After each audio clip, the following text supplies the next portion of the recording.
et du Fils et du Saint-Esprit. Amen. Et bien de mon Père, bonjour, bienvenue à cette nouvelle journée de méditation. Après quelques difficultés que nous avons rencontrées, j'espère, par la grâce et par l'intercession de la Vierge Marie, nous entrons dans l'ordre et puis nous pouvons continuer notre méditation sous la protection de l'Éternel des armées. Aujourd'hui, nous sommes mercredi de la 5e semaine du temps de carême. Deux textes, comme d'habitude.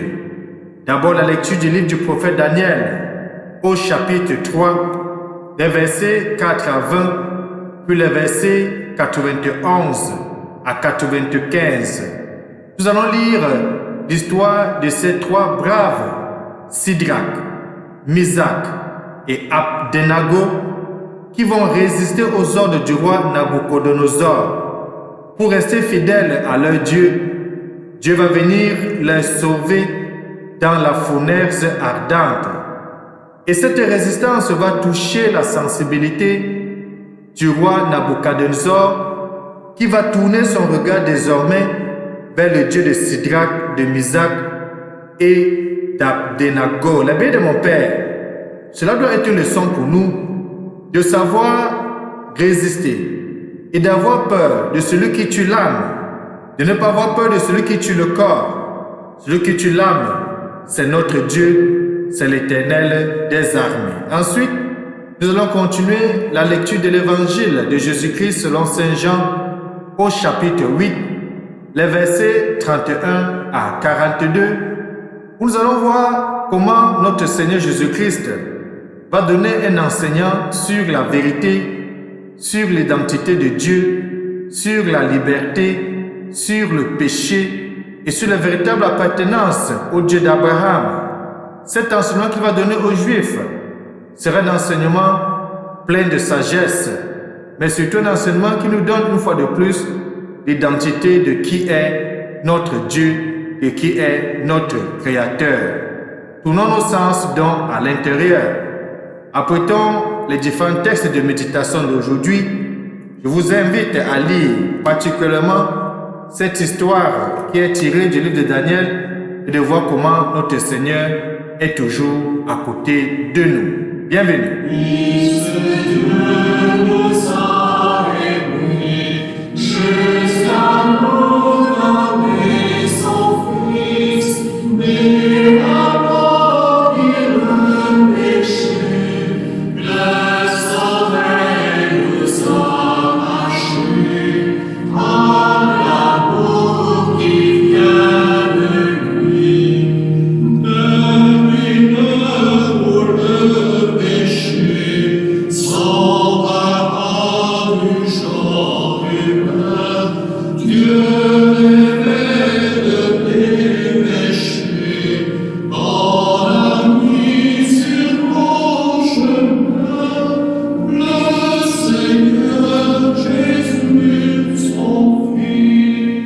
Eh bien, de mon Père, tournons-nous vers l'Éternel des armées, vers ce Dieu qui nous a tant aimés, et prions. Dieu très bon, éclaire le cœur de tes fidèles qui se purifient dans la pénitence. Toi qui nous as donné le goût de te servir, ne reste pas sourd à notre prière. Par Jésus-Christ, ton Fils bien-aimé, lui qui vit et règne avec toi dans l'unité du Saint-Esprit, Dieu maintenant pour des siècles et des siècles.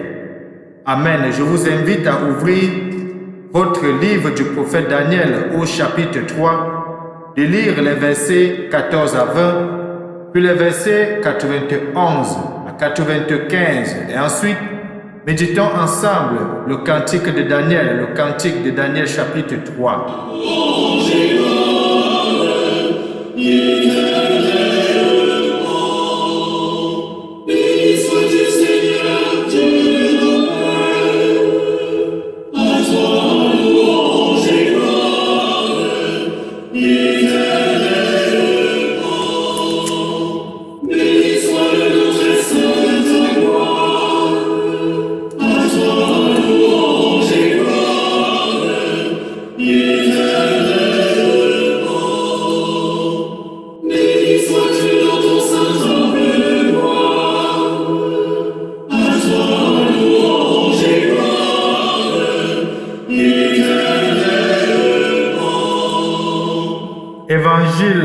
de Jésus-Christ selon Saint Jean au chapitre 8, les versets 31 à 42. En ce temps-là, Jésus disait à ceux des Juifs qui croyaient en lui, « Si vous demeurez fidèles à ma parole, vous êtes vraiment mes disciples. Alors vous connaîtrez la vérité et la vérité vous rendra libre. » Ils lui répliquèrent, « Nous sommes la descendance d'Abraham. Nous n'avons jamais été les esclaves de personne. Comment peux-tu dire, vous deviendrez libres? » Jésus leur répondit, « Amen, amen, je vous le dis, qui commet le péché est esclave du péché. L'esclave ne demeure pas pour toujours dans la maison, le Fils, lui, y demeure pour toujours.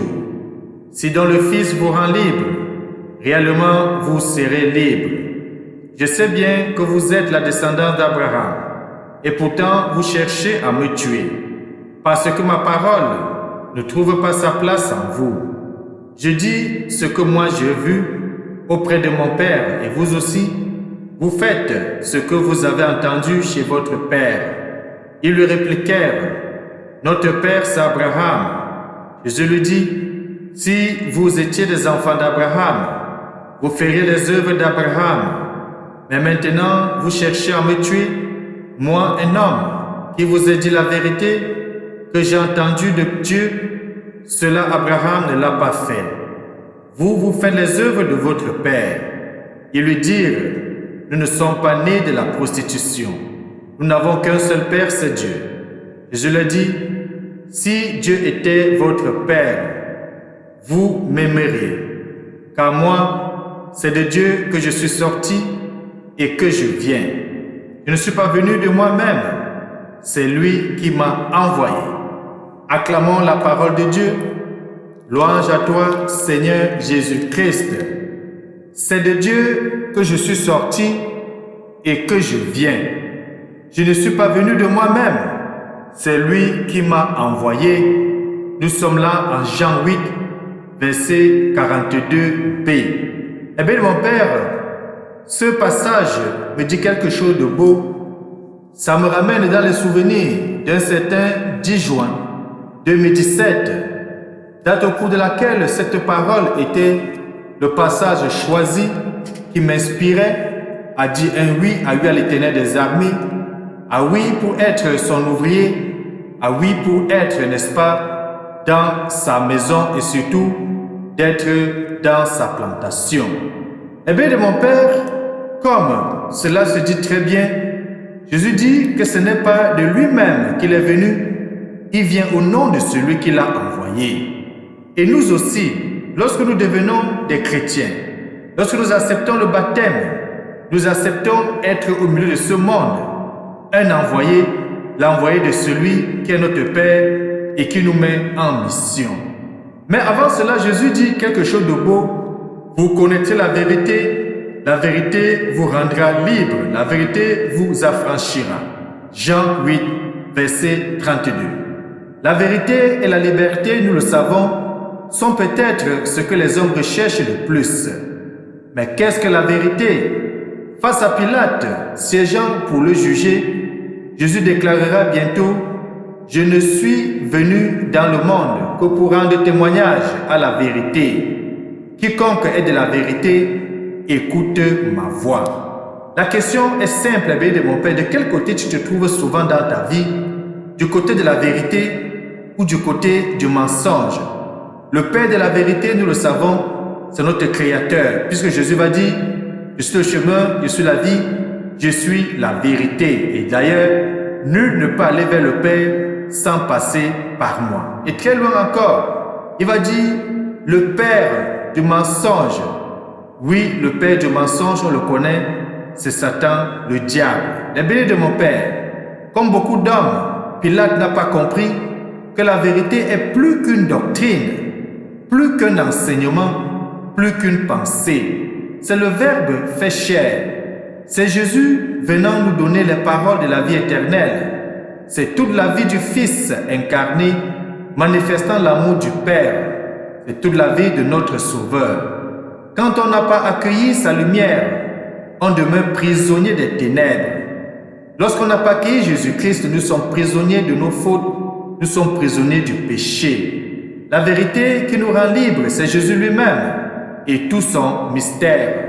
Seule la foi en lui nous libère de la mort et du mensonge, c'est-à-dire de l'orgueil et de l'aveuglement qui empêchent chacun de nous de recevoir le salut et dont le Père est le démon menteur dès l'origine, comme on va le voir dans le livre de Genèse, chapitre 3, à partir du verset 1 à 6, lorsqu'il va venir tenter Ève pour l'amener à pécher. Nous qui avons cru dans le Fils de Dieu, qui avons pris le baptême et qui avons reçu cette grâce-là de devenir enfants de Dieu, nous pouvons en toute vérité appeler Dieu notre Père. Mais si nous voulons demeurer en lui, il faut être de vrais disciples de Jésus. Il faut demeurer en sa parole, c'est-à-dire avoir le souci d'obéir à cette parole dans toute notre vie. Alors peu à peu, à travers les combats de chaque jour, c'est elle, cette vérité, cette parole de Dieu qui nous libérera de l'homme ancien et qui nous apprendra la liberté des fils et des filles de Dieu. Aujourd'hui et plus que jamais, mets-toi du côté de la vérité. Mets-toi du côté du Seigneur. Mets-toi du côté de celui qui a donné sa vie pour toi, pour moi et pour l'humanité. Et que Dieu Tout-Puissant te bénisse, lui qui est Père, Fils et Saint-Esprit. Amen. Bonne journée.